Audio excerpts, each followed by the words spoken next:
ये घटना है हैदराबाद की, जहां पर एक मकान होता है जिसके अंदर पड़ोसी मकान के अंदर घुसते हैं तो घर के अंदर एक लड़की की लाश दिखाई देती है। दरअसल उस दिन उस घर के अंदर दो लड़कियां थी, दो बहनें थी, लेकिन एक बहन उस घर से फरार होती है और दूसरी बहन की उस घर के अंदर जो ड्राइंग रूम होता है उसके अंदर लाश मिलती है। जब पहली छोटी जो बहन होती है इस पूरे मामले में वो घर से फरार होती है तो पुलिस को आशंका होती है कि कहीं ना कहीं उसका इस पूरी घटना में हाथ रहा होगा। लेकिन दूसरी ओर जब पड़ोसी अंदर घुसते हैं तो देखते हैं कि पूरे घर का सामान बिखरा हुआ है, जिसके चलते यह अंदेशा भी लगाया जाता है कि क्या इस घर में लूट के इरादे से इस जो बड़ी बहन है इसकी हत्या की गई है। लेकिन आखिर पूरा माजरा क्या था, क्यों आखिर छोटी बहन घर से लापता थी, किस तरह से ये जो बड़ी बहन है उसकी इस घर में हत्या हुई थी और क्या इसकी पीछे की वजह थी, इन सब को आज की कहानी में हम जानने की कोशिश करेंगे। नमस्कार, मैं शरद पुरोहित और आप देखना शुरू कर चुके हैं इन्वेस्टिगेशन।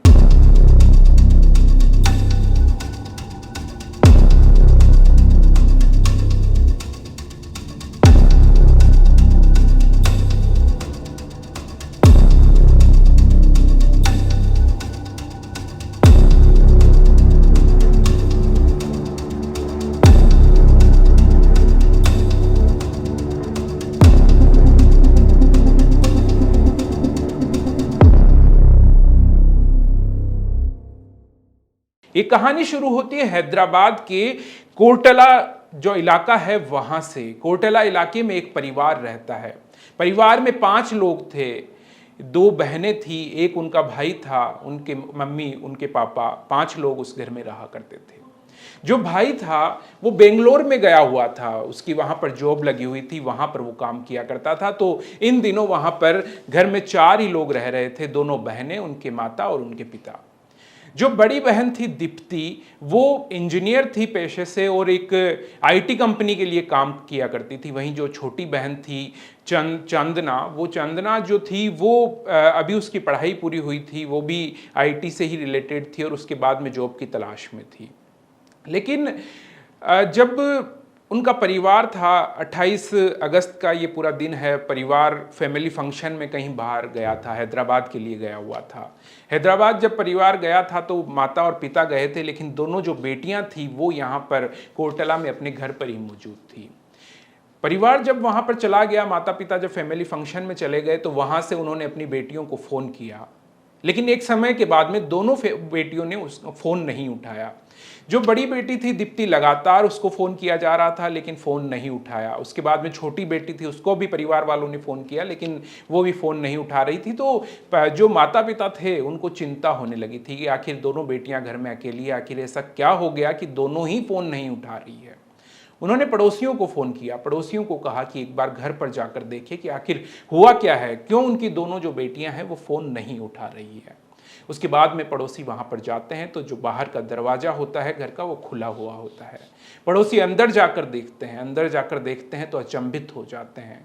जो बड़ी बेटी थी दीप्ति जो थी वो फर्श पर लेटी हुई थी। उनको लगा कि ये बेड पर क्यों नहीं लेटी हुई, वो फर्श पर क्यों लेटी हुई है। लेकिन पास में जाकर देखा तो शॉक्ड हो गए थे क्योंकि उसकी सांसें नहीं चल रही थी। उसको तत्काल अस्पताल ले जाया गया। अस्पताल ले जाया गया तो डॉक्टरों ने भी उसकी डेथ जो है वो डिक्लेयर कर दी थी, उसकी मौत हो चुकी थी। परिवार वालों को उसकी सूचना दी गई, जो हैदराबाद में मौजूद थे उसके माता पिता, उनको कहा गया इस बारे में। वो तत्काल वहाँ से रवाना हो गए और जब तक वो यहाँ पहुँचे पुलिस ने अपनी तहकीकात शुरू कर दी, क्योंकि पड़ोसियों ने पुलिस को भी इसकी सूचना दे दी थी। मौत का मामला था और देखने में ऐसा लग रहा था कि हत्या से जुड़ा हुआ मामला है, इसलिए तत्काल भी पुलिस भी वहां मौके पर पहुंची। सीसीटीवी जो कैमरे थे आसपास के कॉलोनी के, उनको खंगालना शुरू किया गया, उससे कुछ क्लू भी पुलिस को मिले थे। लेकिन जब परिवार वाले माता पिता जब कोर्टला वापस अपने घर पर पहुंचे तो उन्होंने अपनी छोटी जो बेटी थी वो घर पर नहीं थी, उसके ऊपर आशंका जताई थी।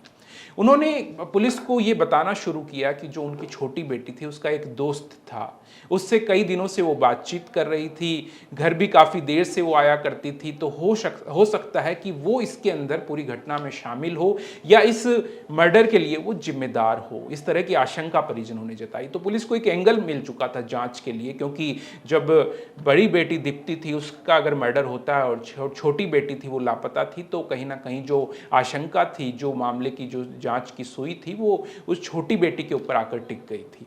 पुलिस ने जो चांदना थी, जो छोटी बेटी थी, उसके जो जिनसे बातचीत होती थी उसके दोस्तों से, उसके करीबियों से, उनके नंबर निकालना शुरू किया। इन्वेस्टिगेशन शुरू हुई, उनके नंबर निकाल करके ट्रेस लगाए गए कि आखिर कौन कौन है जिनसे वारदात से पहले या वारदात के समय उसकी बातचीत हो रही थी। साथ ही जब सीसीटीवी फुटेज पुलिस ने खंगाले तो देखा कि जो दीप्ति की छोटी बहन है चांदना, वो जब घर से निकल रही थी 28 तारीख की रात को, 28 अगस्त की रात को, तो उसके साथ में एक लड़का भी मौजूद था। और उसके बारे में तहकीकात की गई कि आखिर वो लड़का कौन है, किसके साथ चांदना जो छोटी बेटी है वो घर से गई है। तो ये निकलकर सामने आया कि जो उमर शेख सुल्तान है, उसका क्लासमेट था, उसके साथ पढ़ा करता था, उससे काफ़ी नज़दीकियां चांदना की थी, उसका बॉयफ्रेंड था, शादी करना चाहते थे, इस तरह की भी बात निकलकर सामने आई थी। तो आशंका यही लगी कि शायद बॉयफ्रेंड के साथ मिलकर के जो उमर शेख सुल्तान है उसके साथ मिलकर के चांदना ने अपनी बड़ी बहन दीप्ति की हत्या कर दी होगी। लेकिन कोई खास क्लूज नहीं मिले थे मौके पर। पुलिस ने वारदात का पता लगाने के लिए अलग अलग एंगल से टीमें भी बनाई और जांच शुरू कर दी थी।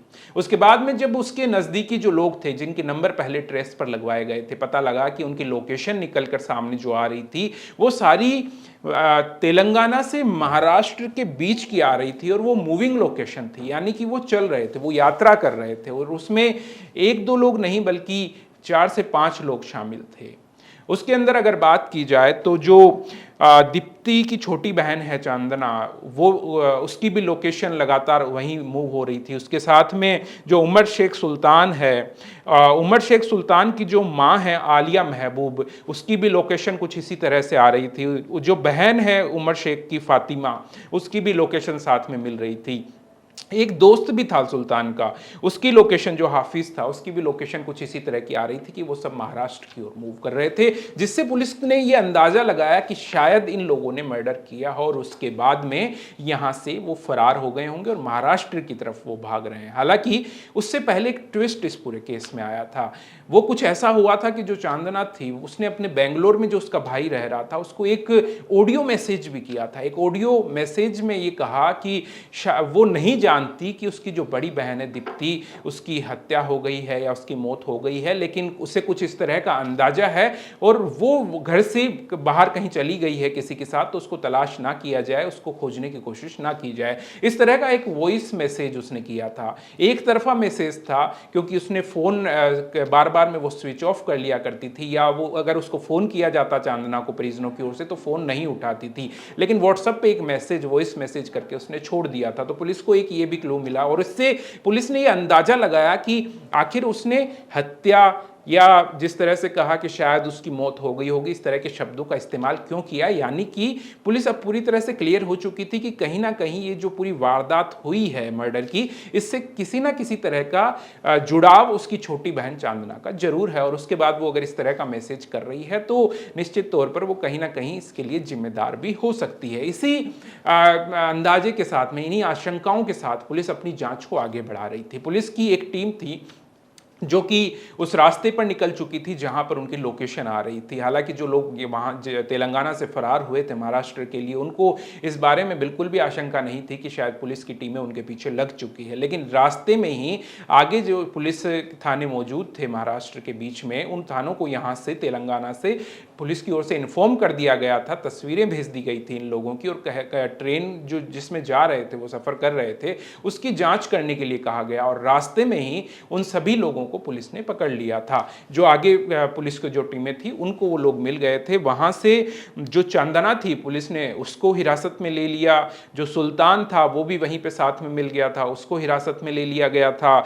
जो आलिया महबूब है उसकी माँ, फातिमा जो उसकी बहन, और हाफिज, उन सभी लोगों को पुलिस ने हिरासत में ले लिया और हिरासत में लेकर के वो तेलंगाना उन लोगों को लेकर के आ गए थे। यहाँ ला करके पूछताछ की जानी थी। पुलिस के सामने कई तरह के सवाल थे कि पहले तो ये हत्या क्यों की गई थी, हत्या अगर की गई है तो इसके पीछे कौन कौन लोग शामिल हो सकते हैं, हत्या का क्या कोई इरादा लूट का था या किसी और वजह से ये हत्या की गई थी, हत्या के अंदर जो लोग अभी हिरासत में लिए गए हैं क्या वही लोग शामिल थे या इनके अलावा भी कुछ लोग शामिल थे, जब घर से निकले थे तो ये 2 लोग निकले थे, आखिर इन बाकी सब लोगों का इससे क्या कनेक्शन है। तो इन तमाम तरह के सवाल थे जिनका पुलिस इस पूरे मामले में पता लगाने की कोशिश कर रही थी, अपनी जांच को आगे बढ़ा रही थी। पुलिस ने जैसे जैसे जांच आगे बढ़ाई उन तमाम आरोपियों को जो इस मामले में अभी हिरासत में लिए गए थे उनको लेकर के थाने पर पहुंचे और एक एक करके उन्होंने पूछताछ करना शुरू किया। चंदना से जब इस बारे में पूछताछ करना शुरू किया तो चंदना ने ये कहा कि उसकी दोस्ती कॉलेज के समय में जो उमर शेख सुल्तान है उससे हो गई थी और उसके बाद में वो उससे शादी भी करना चाहती थी और उसी के चलते उसने इस तरह का प्लान बनाया था। उसके बाद में जब सुल्तान से पुलिस ने पूछताछ की गई तो सुल्तान ने ये बताया कि वो काफ़ी पैसे वाला नहीं था, काफ़ी गरीब था, और लेकिन जब चांदना से वो बात करने लगा था तो दोनों में काफ़ी नज़दीकियाँ हो गई थी। उसके बाद में वो जो गरीबी उसकी जो हालत थी वो चाहता था कि पहले कुछ पैसे कमाए उसके बाद शादी तक बात पहुंचे, लेकिन चांदना उसको शादी के लिए लगातार इंसिस्ट किए जा रही थी, लगातार कह रही थी कि शादी पहले हम शादी कर लेते हैं, क्योंकि घर वाले भी उस पर प्रेशर बना रहे थे। तो इसके बाद जब उसने कहा कि उसकी हालत अभी ठीक नहीं है, उसके इतनी इनकम इस तरह की नहीं है कि वो शादी जैसा फैसला अभी ले सके, तो चांदना ने उसको कहा कि मेरे जो परिवार वाले हैं उसके पास काफ़ी पैसा है, काफ़ी ज्वेलरी उनके पास में है, अगर वो घर से वो ज्वेलरी और पैसा अगर लेकर निकल जाए तो उनकी आने वाली जो ज़िंदगी है वो काफ़ी अच्छे से बीत सकती है, काफ़ी अच्छे से आने वाली ज़िंदगी गुजार सकते हैं। कुछ इस तरह की बात उस सुल्तान को बताई गई चांदना की ओर से। सुल्तान ने ये बात पुलिस को कही। उसके बाद में उन्होंने मिलकर ये प्लान बनाया कि परिवार वाले 28 अगस्त को यहाँ नहीं रहेंगे घर पर, तब जाकर के वो कुछ इस तरह की योजना बनाए। वापस पुलिस ने चांदना से पूछताछ करना शुरू किया तो उसने पूरा वो वाकया बताया कि आखिर 28 अगस्त को क्या हुआ था, लेकिन उन्होंने एक बात और कही कि वो हत्या नहीं करना चाहते थे, ये गैर इरादतन हत्या थी। कहानी जब उन्होंने बताना शुरू किया पुलिस को तो उन्होंने कहा कि 28 अगस्त का वो दिन था, परिवार वाले उनके फैमिली फंक्शन में गए हुए थे, उनके माता और पिता, और उस दौरान घर पे दीप्ति और उसकी छोटी बहन चांदना, जो ये पूरी कहानी पुलिस को बता रही थी, वो 2 लोग ही मौजूद थे। उस दौरान उसने अपने जो प्रेमी था सुल्तान उसको फ़ोन कर लिया था, उसको बुला लिया था, और उसके बाद में दीप्ति को शराब वहाँ पर पिलाई गई थी। शराब पिलाने के बाद उनको ये लगा कि शराब की जब वो नशे में रहेगी तब वो यहाँ से जो भी घर में ज्वेलरी होगी, जो पैसा होगा, वो सारा लेकर के फ़रार हो जाएंगे।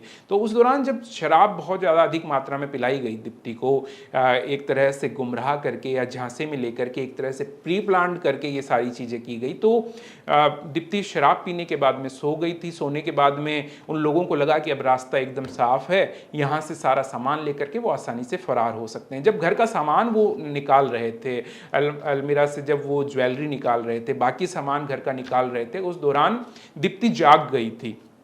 जागने के बाद में अचानक उनको कुछ सूझा नहीं था, तो घर में जो दुपट्टा था एक, उससे उसके हाथ और पैर उन लोगों ने बांध दिए थे दीप्ति के, और उसके बाद में उसके जो मुंह है, मुंह के ऊपर टेप लगा दी, उसके नाक के ऊपर टेप लगा दी, और उसको टेप को कुछ इस तरह से लपेट दिया कि कुछ ही क्षणों में उसको सांस आना दीप्ति को बंद हो गया था और दम घुटने की वजह से उसकी मौत हो गई थी। उसके बाद में जब ये लोग सारा सामान इकट्ठा इन लोगों ने कर लिया था दोनों ने मिलकर के, तो वो सामान जब ले जा रहे थे तो जाते वक्त उन्होंने टेप उसके मुंह से हटा दी थी दीप्ति के, और हाथ भी वापस खोल दिए थे कि कहीं ये ना लगे कि हत्या की गई हो। वो ये चाहते थे कि पुलिस जब यहाँ पर पहुंचे, मौके पर देखे, तो उनको ये लगे कि ज़्यादा शराब पीने की वजह से इसकी मौत हो गई, और उसको कुछ इसी तरह से नीचे भी उन्होंने लिटा दिया था।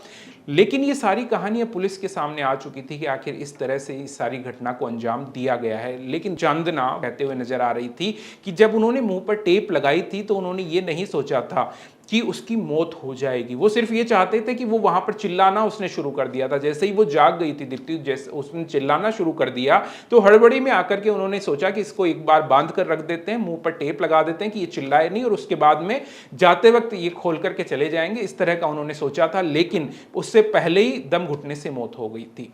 ये कहानी निकलकर सामने तो आ गई, लेकिन अगर इसको हम ठीक से समझने की कोशिश करते हैं तो वो लोग छोटे बच्चे तो थे नहीं, वो एडल्ट थे। वो इस बात से अच्छी तरह से वाकिफ़ थे कि अगर मुंह पे टेप लगा दी जाए, नाक पे टेप लगा दी जाए तो किसी ना किसी व्यक्ति, कोई भी हो, ज़्यादा देर तक जिंदा नहीं रह सकता क्योंकि सांस नहीं आएगा। तो भले ही वो गैर इरादतन हत्या की बात कहते नजर आए हो, लेकिन निश्चित तौर पर ये एक हत्या ही थी जिसको उन लोगों ने मिलकर अंजाम दिया था। अब तमाम वो लोग जो इसके अंदर शामिल थे, भले ही वो चंदना हो, उमर शेख सुल्तान हो, उसकी माँ आलिया महबूब, फातिमा या उसका दोस्त हाफिज, ये जो लोग थे, इन लोगों को हिरासत में पुलिस ने ले लिया और इन सबसे अलग अलग चीज़ें निकल कर सामने आई। उन सबको कंक्लूड करके पुलिस इस पूरे मामले की जाँच करते हुए आगे बढ़ रही है। उम्मीद है कि इस तरह के हत्यारे जो कि एक घर में ही हो सकते हैं, एक बड़ी बहन जिसकी जान उसकी छोटी बहन ने ही अपने प्रेमी के साथ मिलकर ले ली थी, तो वास्तव में कहा जा सकता है कि जो समाज है उसकी दिशा कुछ और